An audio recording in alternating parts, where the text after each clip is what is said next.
These are stories read by Visual Pony, who is on his 5-year mission to find amazing stories, discover strange crossovers, and read tales that no one has read before.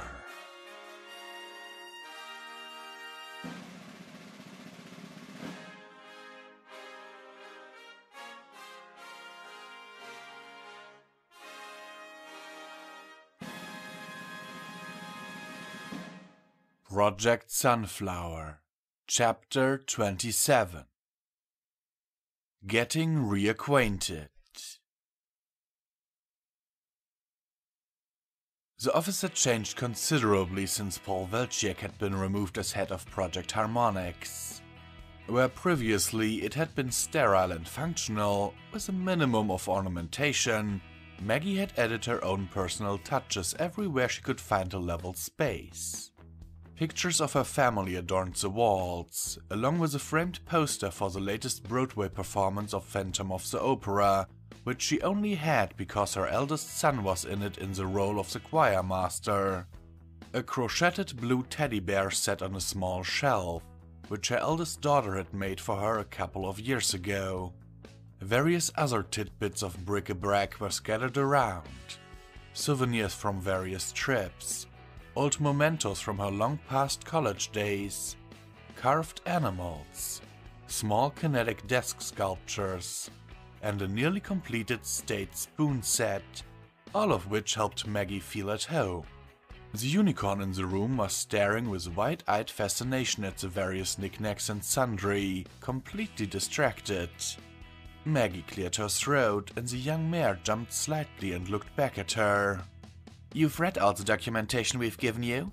she asked, and the unicorn grinned and nodded. "Alright then, all we need now are a few last signatures, starting right here," she said, pointing at the paperwork. A pen lifted itself off of the desk, wrapped in a pale green light, and ineffectively scratched at the paper. The unicorn shook it with her telekinesis, frowning at it. "You need to click it," Maggie said, smiling. Taking the pen gently out of the field, she demonstrated by pushing the end of the pen with her thumb. The mare's eyes widened with what Maggie thought was probably far too much amazement for such a simple thing. "Neat," Lara said, taking the pen back and signing her name in big flowing script across the bottom of the page. A few signatures later, and Maggie collected the papers and bound them together in a folder. "So, that's everything?" Lara asked, grinning and bouncing on her hooves. "That's everything," Maggie said, grinning back at her. "Welcome to the team." Lara laughed, shaking Maggie's outstretched hand with a hoof. "Yes! When can I start?" "Well, technically not until next payroll cycle, which is Monday. I can show you around if you want, but you're not allowed to do any actual work until the paperwork is processed. Mainly because it's a little on the illegal side to have you work if I don't pay you." "Aww, okay. Come on, I'll show you to your quarters," Maggie said, leading the unicorn away from her office in the emitter room. After the mint-green unicorn had somehow managed to get past both the equestrian and human guards on no less than 3 occasions, Maggie had opted to just authorize her to come over whenever she wanted. Lara's demonstration of overwhelming joy at the news had really warmed her heart. After a few days though, Maggie had a thought that it might be prudent to give her an actual reason to be hanging around in the Harmonix lab. She discussed it with her team, and they came to the conclusion that it would be a wonderful thing to have an actual equestrian on staff, as well as it being a terrific PR move. The position of Senior Magical Analyzer was invented out of whole cloth, and helpfully also implied the tantalizing possibility of Junior Magical Analyzers at some point in the future. Maggie had presented it to her superiors as a way to potentially check new worlds found by Harmonix for a magical field similar to Equestria's. She'd sent the requisition off with no real expectation that it would be approved. She'd received confirmation within hours on the same day, along with an enthusiastic note of approval from Robert Thompson himself. Lack of an H-1B visa, normally a stumbling block for foreign professionals wanting to work in the US, had been dealt with smoothly and efficiently by her superiors without Maggie having to do so much as submit a form. Maggie had finally been able to extend the offer to Lyra just yesterday. Though the unicorn had said a resounding "Yes!" almost before she had finished relating the offer, Maggie had insisted that she at least slept on it to be sure. "Over here's the cafeteria," Maggie said as they walked. "You'll go down that hallway and take the first right. Make sure you specify that you want either vegan or vegetarian." "Oh, right," Lyra said, nodding. "I keep forgetting you guys eat meat." "That's right, and I wouldn't want you making any mistakes that you, or your digestive system, would regret," Maggie said. "Also, Aaron mentioned that the food here on Earth tastes a little blander than on Equestria. Probably a difference in how you grow it or something." "Oh, okay," Lyra replied, glancing curiously down the hallway. "If it's too bad, I'll probably just eat at the castle or something." They continued walking, passing a couple more hallways, with Maggie pointing out various features such as the lounge, the game room, the on-site library, the gym, and the swimming pool. "We just ask that you shower before entering the pool. Also, how do ponies react to chlorination?" With confusion?" Maggie stared blankly at the response, then chuckled. "Chlorine is a chemical we use to keep microorganisms down in the pool. It has a side effect of bleaching the color out of hair if you spend a lot of time in there or don't rinse off right away when you're done. Since you've got a lot more hair than the average human, I thought I should mention it." "Oh, okay, I'll probably stay out then. I don't want to bleach my coat, not after how it turned out the last time." Finally, they reached the small, single unit that would be Lyra's room. Maggie opened the door, then handed the key to the excited unicorn, who levitated it into her bag. "This is it," she said. "You can decorate it however you want, but if you want to paint the walls, we ask that you check with us first. Also, quiet time is from 10 at night until 9 in the morning. Try to avoid making loud noises during those times, or your neighbors may get cranky and I'll have to have a word with you." "Gotcha!" Lyra replied, looking around the small room. It resembled an efficiency, with largish rooms that had a single bed, a kitchenette, a small table with 2 chairs, and not much else. There was a large closet along one side of the room, and a door leading to the bathroom. "It's small, I know," Maggie said, but Lyra waved her hoof in an unconcerned manner. "You only say that because humans are giants," she replied. "Besides, that just means it's less to keep clean." "Good attitude." Maggie couldn't help but smile. "Remember, orientation is on Monday morning, 8 o'clock sharp, which means that you have the rest of this week to settle in. You can bring any belongings you want from Equestria, but no pets and no fruits or vegetables. If you need any money before your first payday, I can arrange an advance for you." "I think I might want that," Lyra said. "Could I do some shopping if I had money?" "I don't see why not." "Can you get me that advance now and then have someone bring me to the nearest town to go buy things?" If Lyra's grin were any bigger, it would extend past the sides of her head. Maggie stared at her for a moment, then laughed ruefully. She really had walked into that. "Well, I meant shopping online, but alright.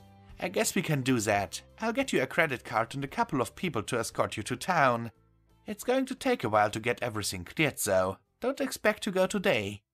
"That sounds good. Thanks, Maggie."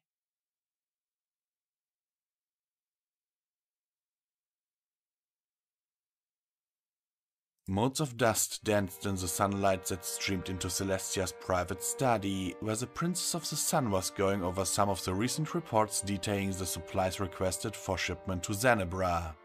A familiar, almost inaudible sound outside of her door brought a glimmer of a smile to her face.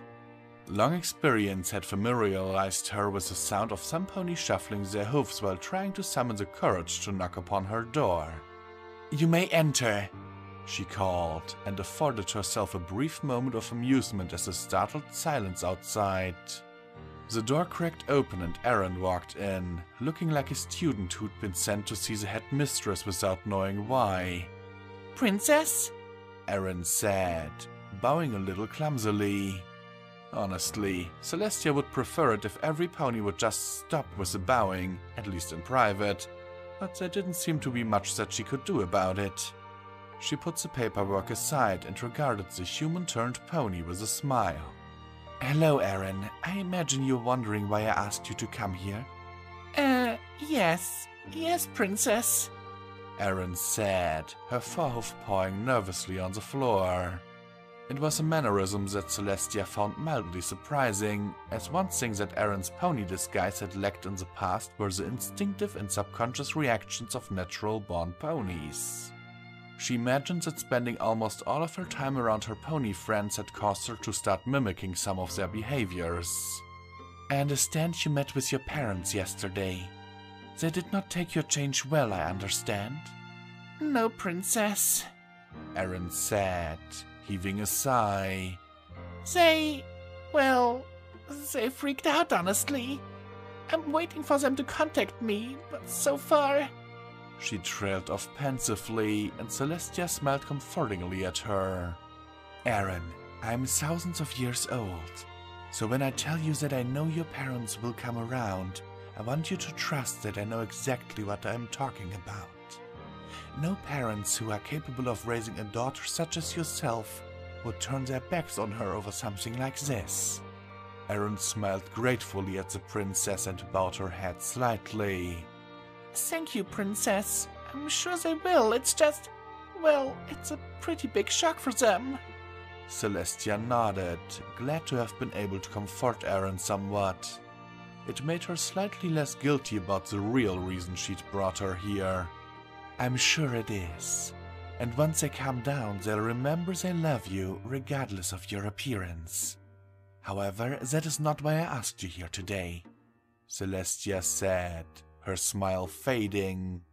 Aaron fidgeted nervously for a few seconds while Celestia gathered her thoughts.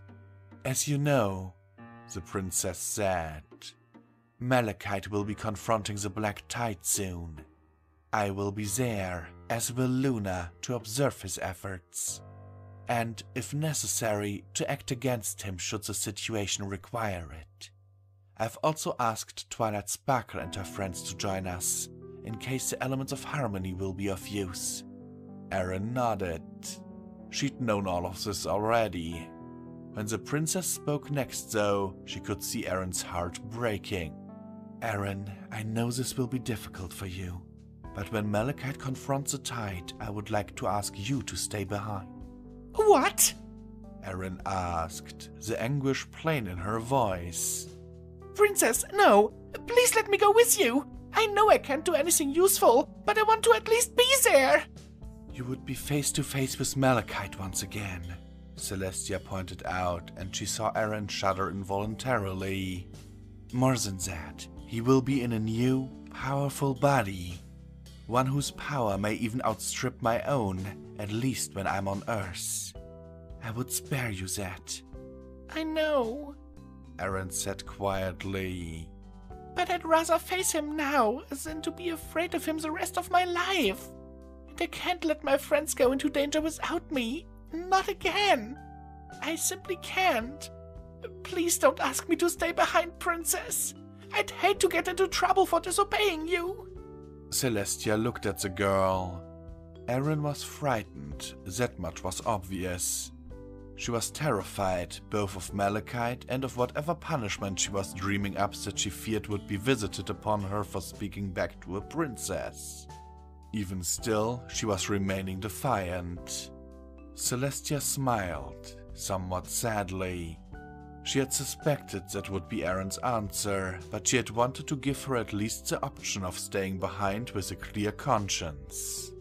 What she was going to ask for next was going to be even more difficult. "You are not my subject, Aaron. I technically can't forbid you to go," Celestia said, and Aaron visibly relaxed. But if you are going, then I would like to ask you to promise me something. What is it, princess? Aaron asked wearily. I would like you to promise that if things go bad, and if there seems to be no hope of recovery, that you will get Twilight and her friends back through the gateway. Use whatever means you have to in order to keep them safe, even if doing so means leaving me behind. Aaron stared at her in shock as she realized what the princess was asking of her and what it meant. Twilight would hate me forever if I forced her to abandon you, princess, she said in a small voice. Yes, I know, but she would be alive to do so. Celestia waited patiently while the human worked it over in her mind. I understand, princess. I'll keep them safe as best I can, I promise. That's all I can ask, Celestia replied. She felt some of the tension she'd been feeling dissipate. Thank you, my dear. In return, though, I'd like to ask a favor from you, Aaron said. Oh? I'd like you to promise that you'll do everything you can to make sure that I don't have to keep my promise. I don't want to see you hurt again, princess. Celestia was surprised and honestly quite touched by the sincerity in the human mare's voice. She smiled again, more fully this time. I swear to you, I will do my best, she said. That's all I can ask, princess, Aaron replied with a grin.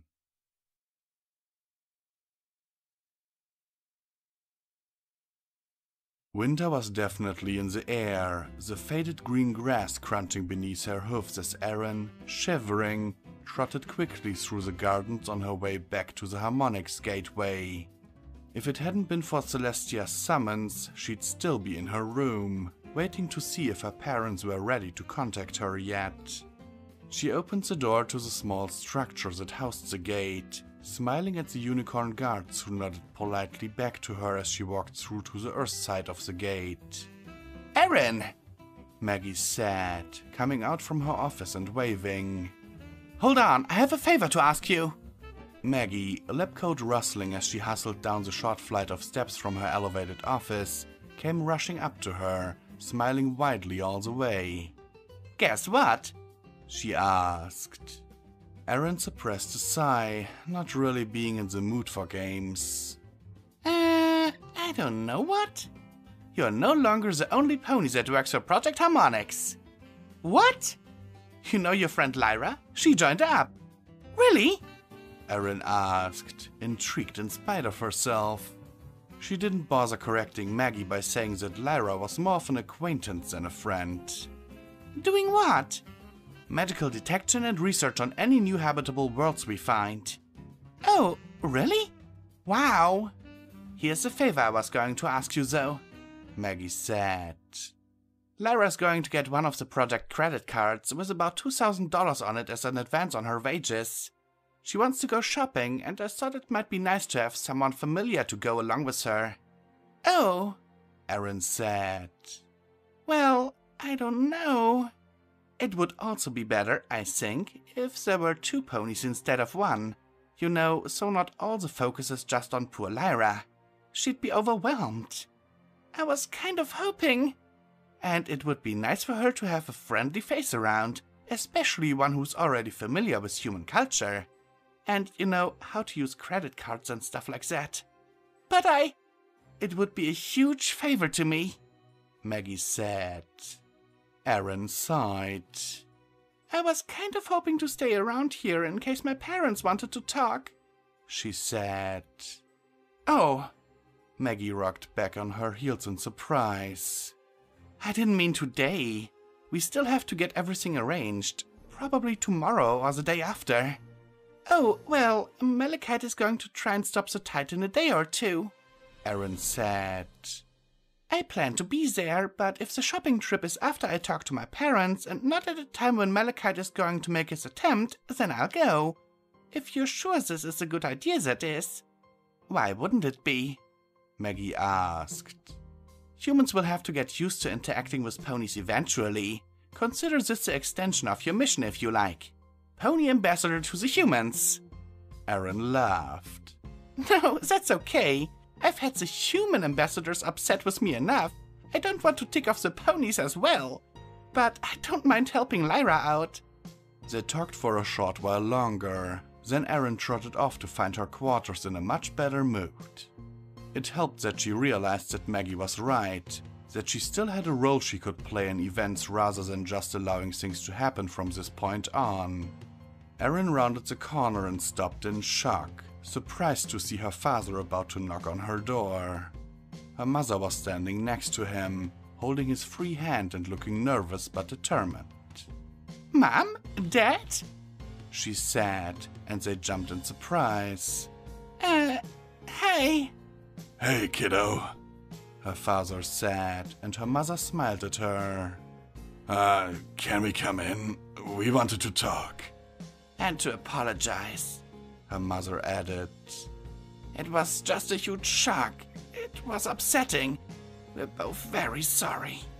Her mother gave her a hopeful smile, and Aaron, heart swelling with joy, returned it. She trotted up to the two of them, still smiling, saying, Of course I forgive you. Can you forgive me for doing all of this behind your backs? We're still upset, of course, her mom said. But you're our daughter. We love you. We always will. Well then, Aaron said, opening the door. Come on in.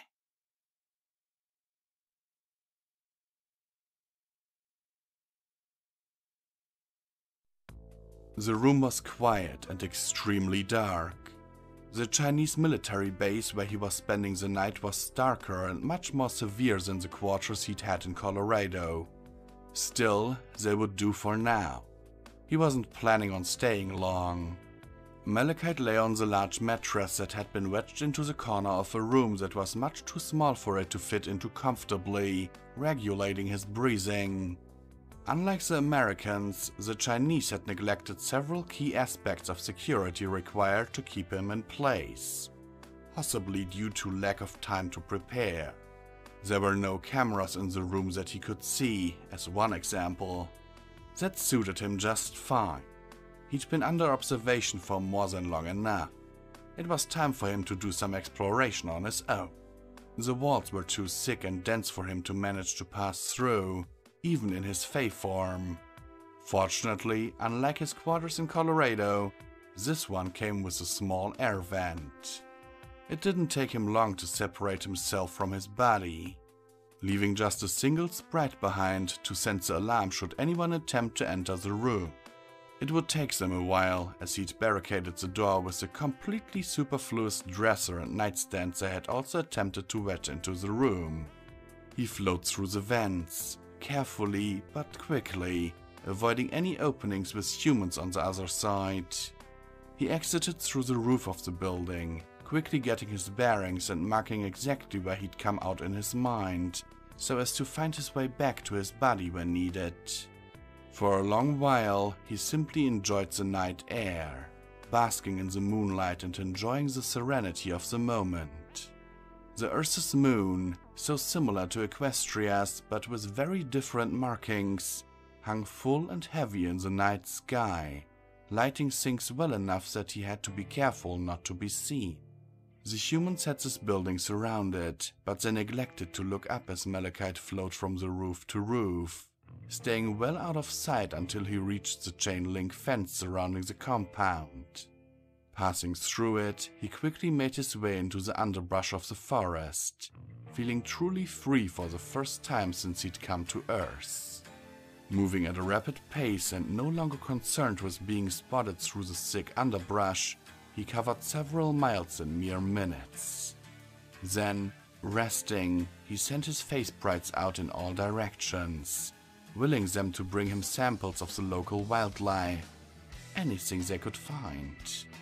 Within less than a minute, creatures began flowing in. First, simple insects, starting with the flyers, then the crawlers. Small mammals as well, and birds that had no doubt been woken from sleep. He examined them minutely, taking great joy in noting both the similarities and differences between their equestrian counterparts.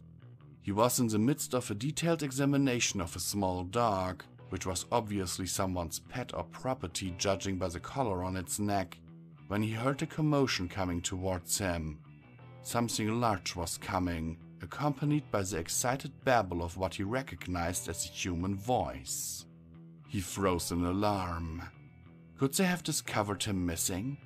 He sent a quick pulse to the sprite he left behind in his body, receiving back an impression of his body still lying, undisturbed, on the mattress that had been provided for him.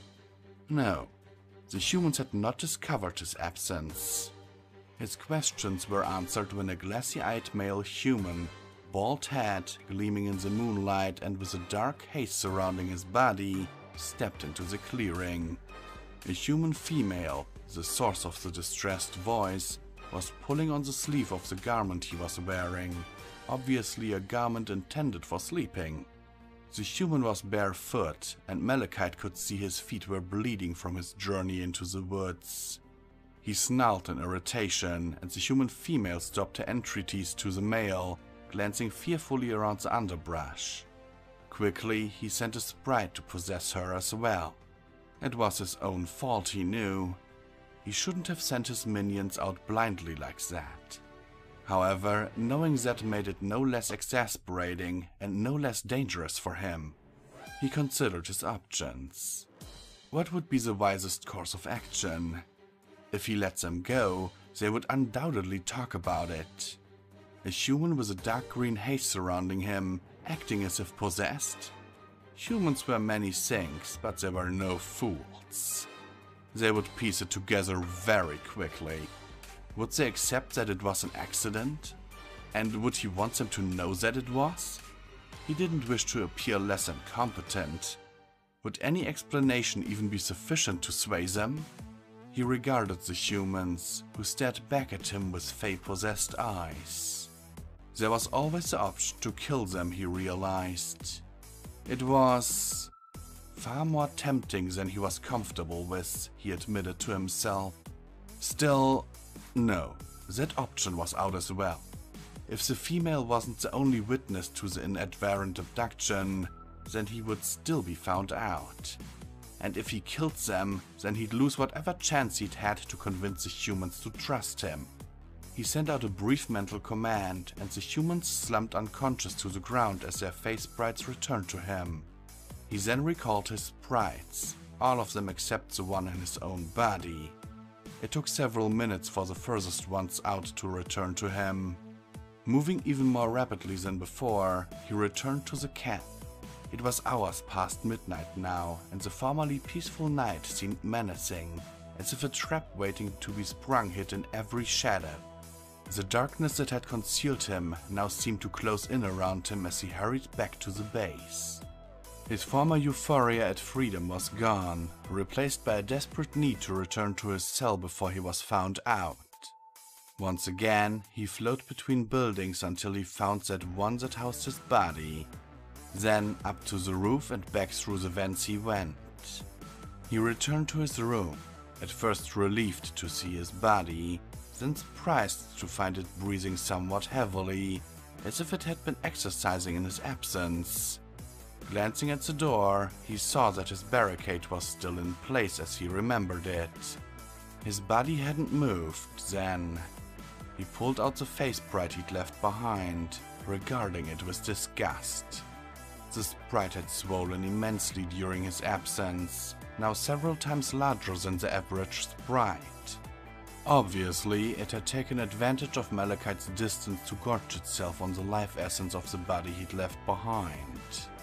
A black carapace was beginning to form over the soft green glow of its body as part of its transformation. Malachite sighed, wondering what else could go wrong tonight. Without a second thought, he crushed the engorged sprite mercilessly. The other sprites in his swarm grumbled at that, but he ignored them. They were always restless when he destroyed a new, larval Fae Queen.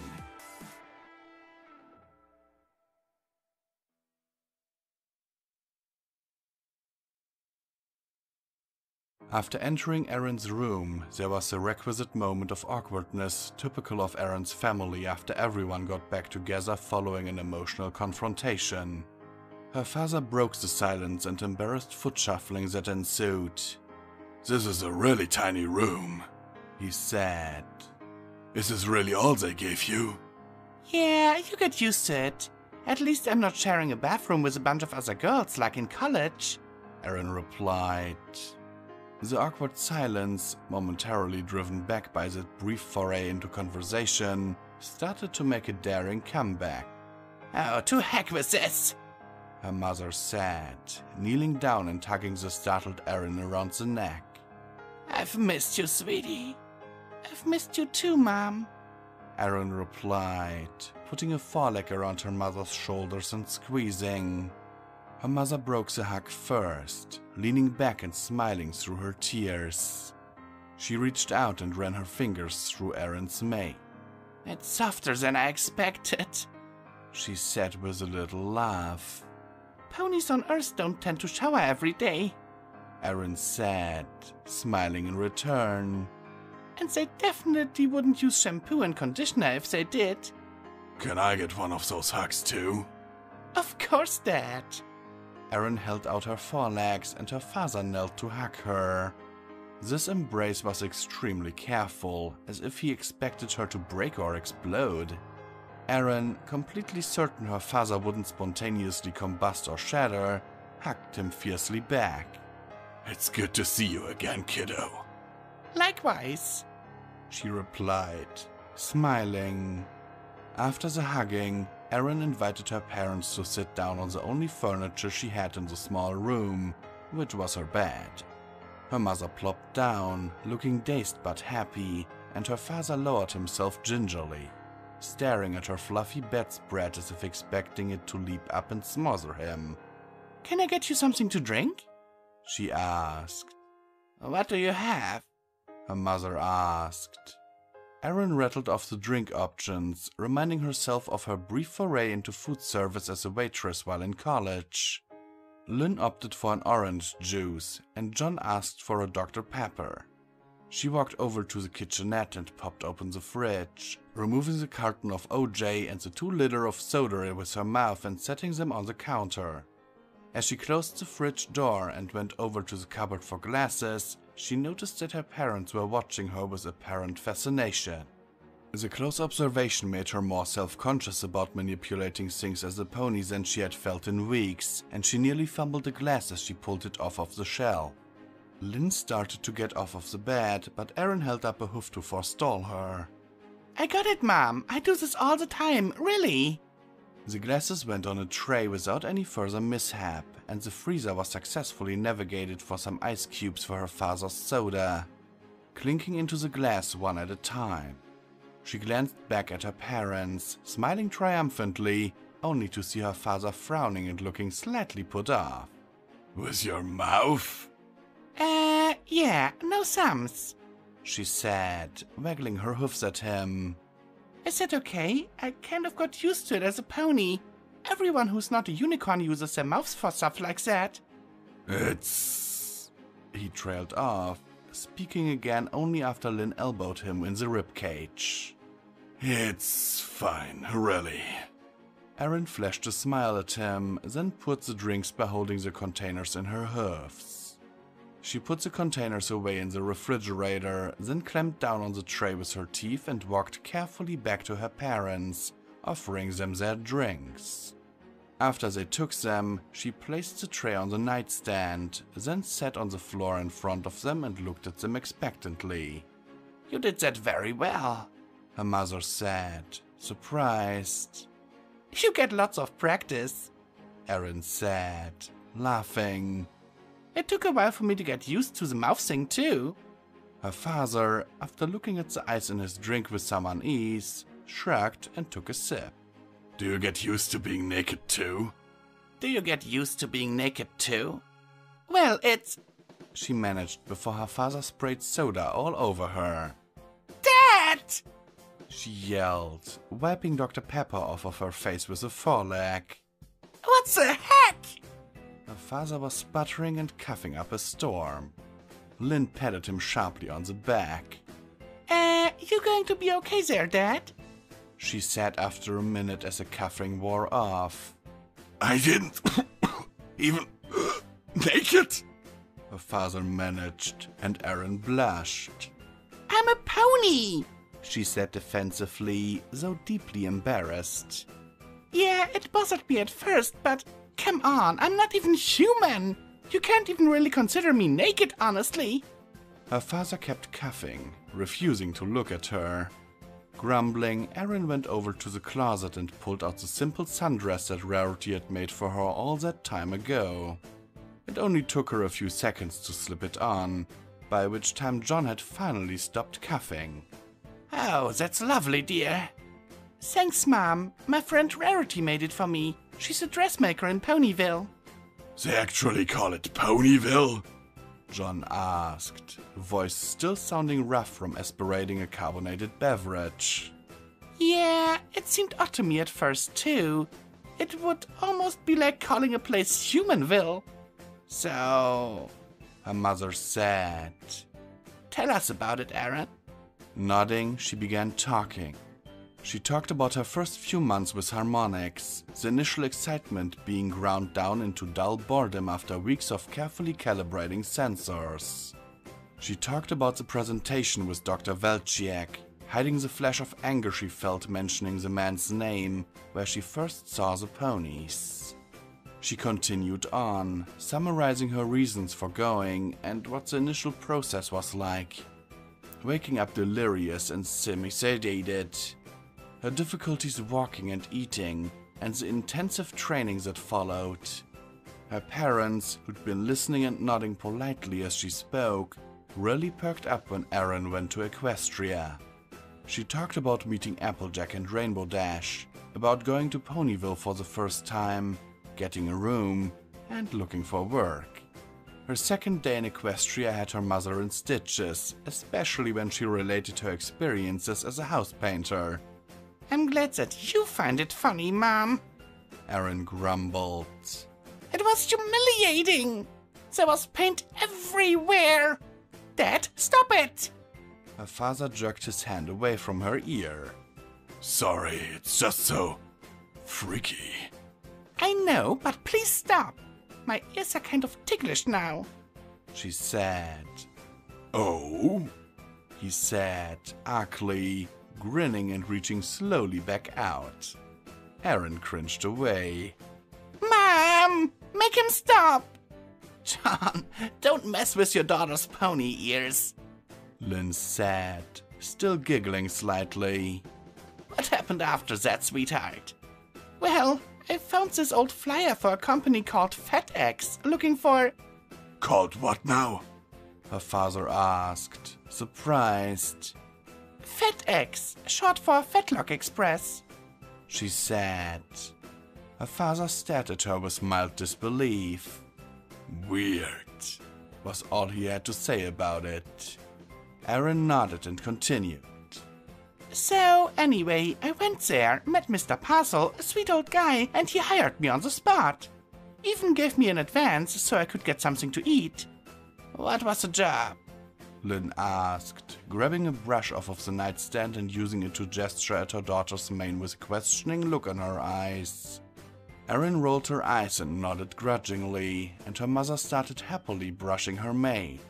Package delivery. The logo even looked the same as FedEx. It was weird. Ouch! Sorry, found a tangle, her mother said, tugging on the brush. Anyway, it was a nice job. I met a lot of ponies, learned a lot about Ponyville, and geez, Mom, pull a little harder, why don't you? It's really stuck, Lynn replied, yanking on the brush. Well, pulling on it won't make it less stuck. Oh, I should leave it in there then. Try untangling it, Aaron said, mildly annoyed. Can I see a hoof? What? Aaron asked, looking with exasperation at her father. Well, your mom gets to play with your hair, he said defensively. I was kind of curious about seeing a hoof. Fine, she said, holding out a foreleg. Her father picked up her hoof and examined it with interest. Erin went back to her story, getting to her first encounter with Twilight Sparkle, while her mother tried to untangle her brush and her father flicked a finger against her hoof's wall. Neat, he said, then flicked it again. Honey, feel that. It's all smooth, but it's hard as rock. Her mother abandoned the brush and reached over, tapping the hoof wall with her fingernail. Oh, she said. Cool. I have hoof polish on, Erin said, tugging at her leg. Her father refused to let it go. Hold on, I'm still looking at this. Fine, Erin grumbled. So, anyway, Twilight knew something was up right away, because she saw that I wasn't part of Equestria's magical field. Magic? John said, snorting. Right. Erin pulled her hoof away sharply, glaring at her father. Yes, magic, she said, stomping her hoof down on the floor. Or energy, or force. Call it whatever you want. It's real and I've seen it in action. Her father shrugged, looking apologetic. Stop moving so much. I'm trying to braid your hair. Mom, come on. Are you guys even listening to my story? I only went to a whole different universe and met actual alien ponies. We're listening, sweetie. I just think your mane would look nicer with a braid in it. Erin sighed with what was mostly mock exasperation, allowing a small smile to appear on her face. Her parents really hadn't changed at all, she was happy to see. And it was nice being treated as just their daughter, even though she had hoofs and a tail now. Content with her lot in life at the moment, Erin continued her story, much to her parents' satisfaction.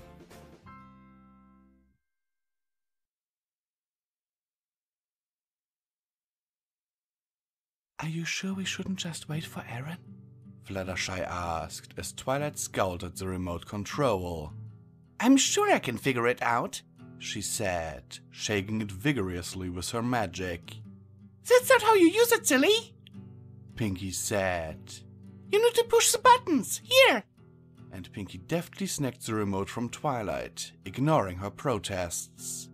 Pinky stepped the hoof at the remote and the television turned on.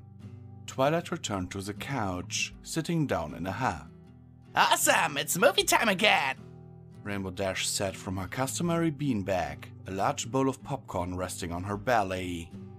The screen locked in and the now familiar menu of Erin's streaming media account popped up.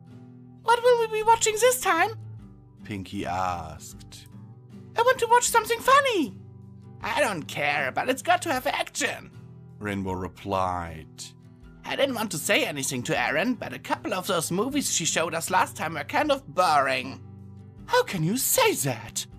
Rarity asked, aghast. I thought they were lovely. The one with the talking cat and the girl with the broom was nice, Fluttershy agreed from one of the chairs. Also, I liked the one with Totoro. I want action, adventure, scary stuff, Rainbow said, spilling a little of her popcorn by accident as she waved her hoofs around. No scary stuff, please, Fluttershy whispered. I'll watch Anderson, Applejack said. I just enjoy the company and all. Well, there's more Ghibli movies, Pinky said. Grave of the Fireflies. Oh, I bet that's a spooky one. Play it.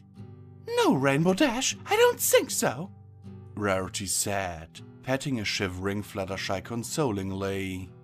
Fireflies, the yellow Pegasus whispered. How about Princess Mononoke? Pinky asked, and both Twilight and Rarity perked up. A story about a human princess? That would be very interesting, was Twilight's opinion, while Rarity said, I wonder what kind of gowns human princesses wear. Pass. I agree with Rainbow. I don't want to watch a fully through princess story, Applejack said. Fine, maybe we should look outside of these options, Twilight suggested. Pinky poked at the remote, opening a wider variety of movies, though still animated.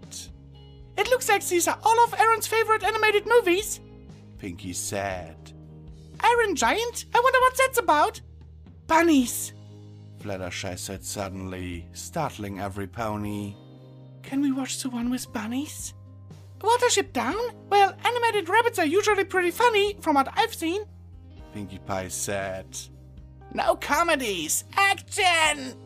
Rainbow said, putting her hoof down.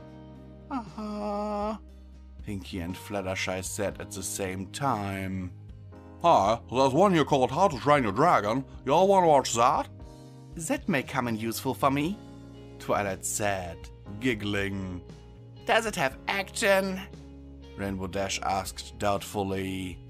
It has dragons, and those are usually pretty exciting, Pinkie Pie said.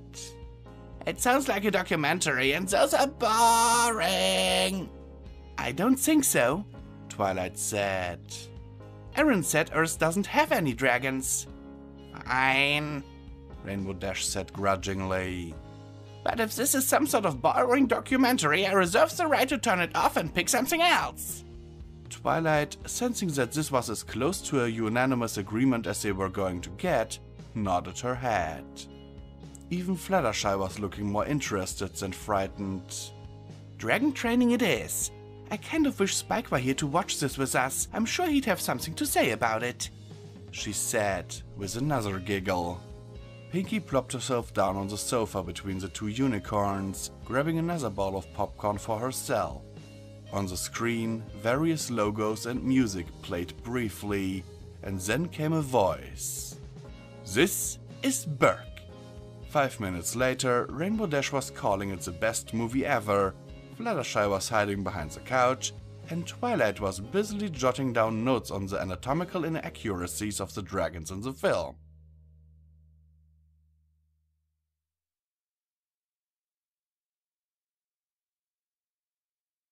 You still haven't explained why you were in India, Lynn pointed out.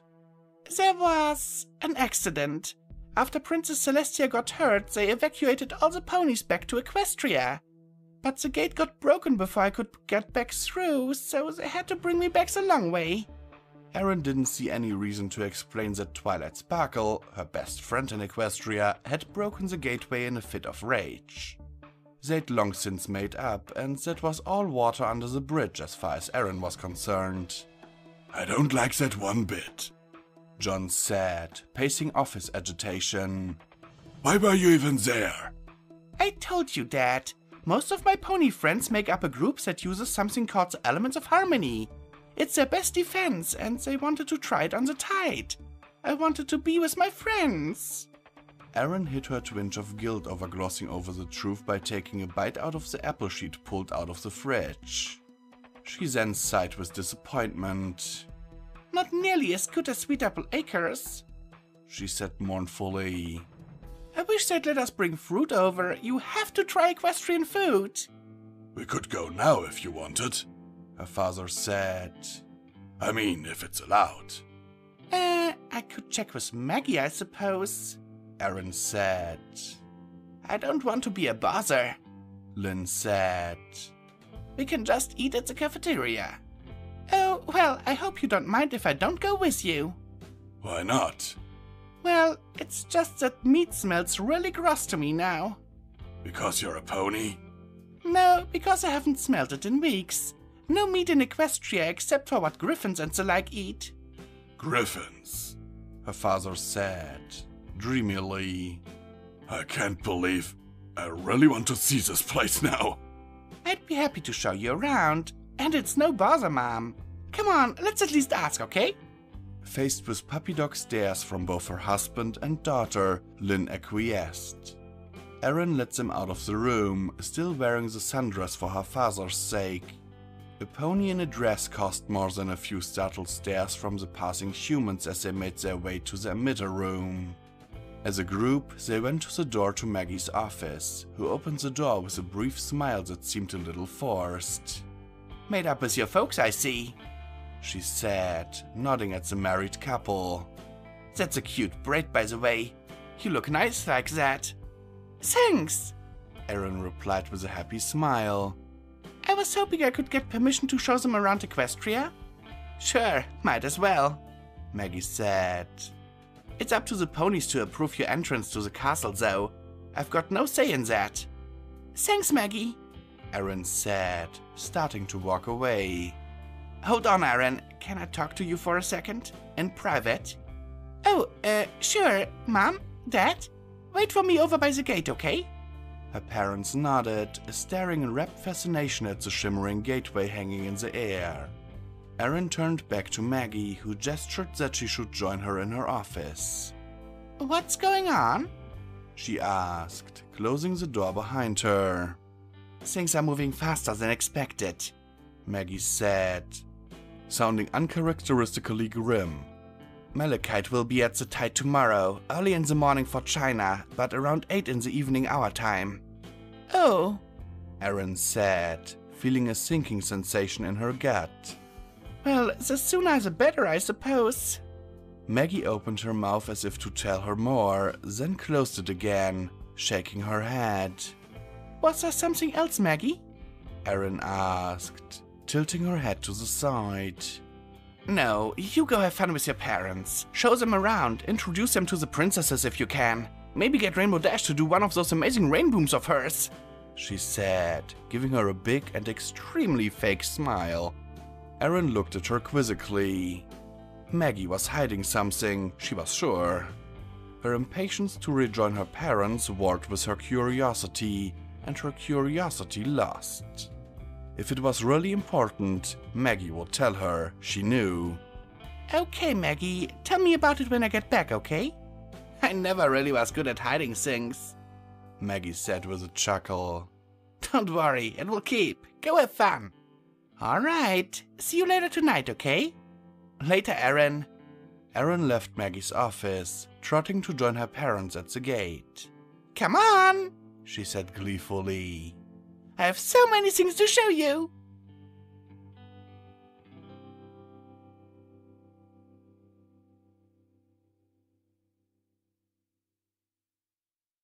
Maggie opened the file on her tablet and read it again, as if the words could possibly have changed since the last time she'd read it. According to the report, a pair of people had gone missing the previous day, disappearing from their home not too far from where Malachite had been at the time.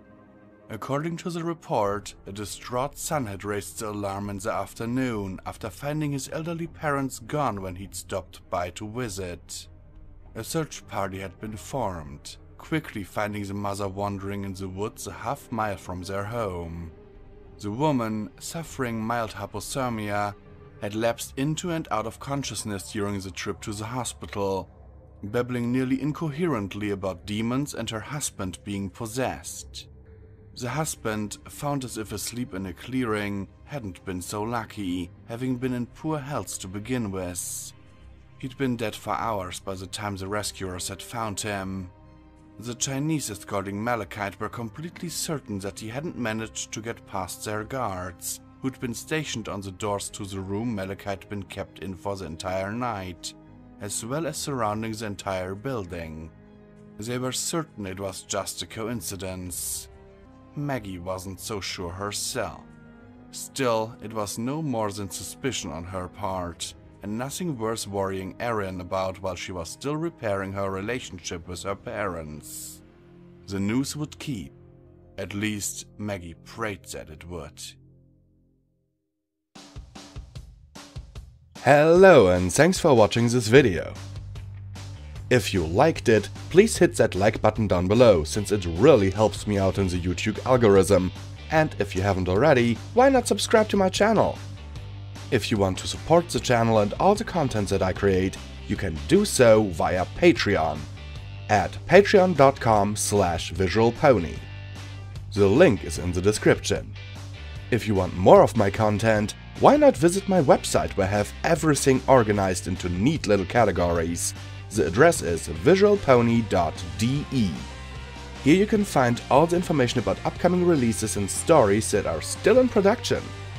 And now I'm signing off, my lovely viewers. Visual Pony,